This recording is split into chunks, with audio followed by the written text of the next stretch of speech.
Okay, so this will be part 4 of, we're up to part 4, settling with power. And I want to be sure that you guys understand the 3 conditions that it takes to get into settling with power. And those 3 conditions are, and again, when I learned to fly helicopters, I was taught the 1, 2, 3 rule, and I still teach the same thing. So one of the 1, 2, 3 rule is 10 knots of airspeed or less, right? And some people use ETL, but we'll just go with 10 knots of airspeed or less. 2 is 20% power or more to the rotors. And 3 is a 300 foot per minute descent rate or greater. And if you avoid any of those 3 things, then you can eliminate getting into settling with power. So let's look at all 3 of those individually at a little greater depth here. The first of which is you got to be going slow. Again, that 1 or 10 knots of forward airspeed is a requirement to get into settling with power. And again, some people use ETL, that you've got to be going less than ETL to get into settling with power, and that's true. The thing about it is, if you look at a helicopter airspeed indicator, they don't work very well below about 20 knots anyway. Most of them read down to like 15 knots, and that's about it. And I can tell you that below 20 knots, they're not very accurate anyway, particularly if the aircraft's slightly out of trim. And particularly if in a Robinson helicopter, if you're out of trim with the nose slightly to the left. All right.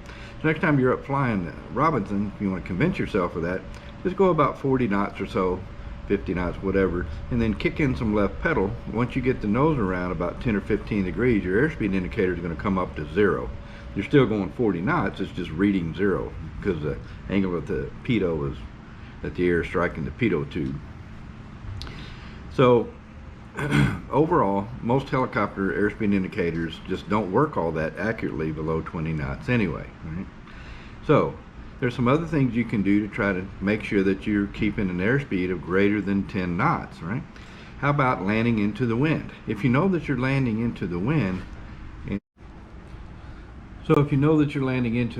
let's say that you've got a 12 knot wind, and you're landing into it, as long as you're showing movement across the ground, even just a few knots of movement across the ground, your airspeed should be in excess of 10 knots, and you should not get into settling with power. All right? So it's one of the most important reasons that you know which way the wind is blowing. And if you land into the wind, you've just about eliminated in pretty much most chances of you getting into settling with power. All right?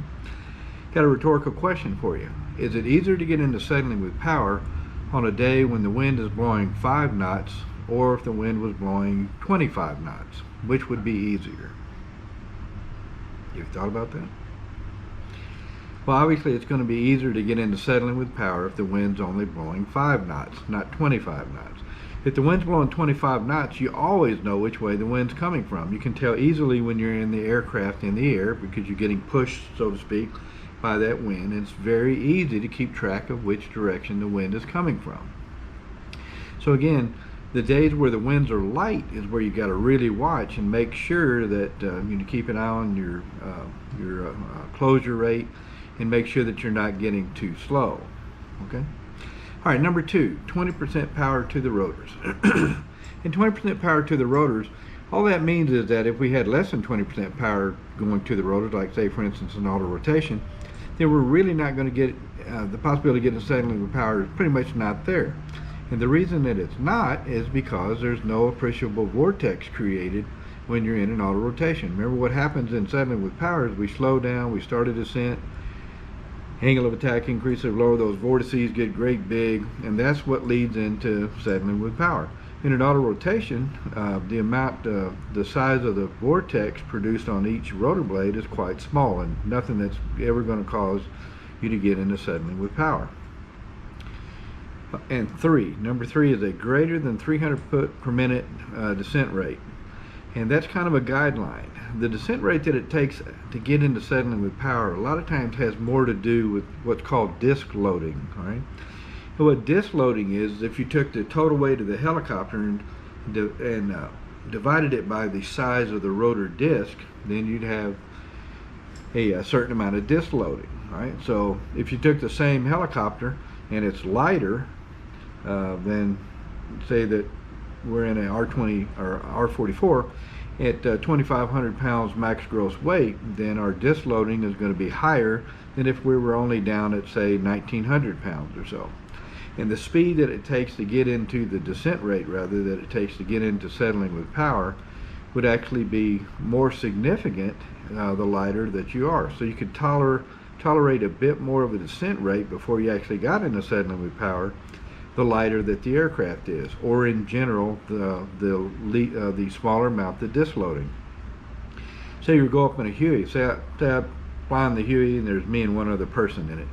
That thing's got a huge rotor on it, and when it's empty, you know, your disc loading is pretty minimal.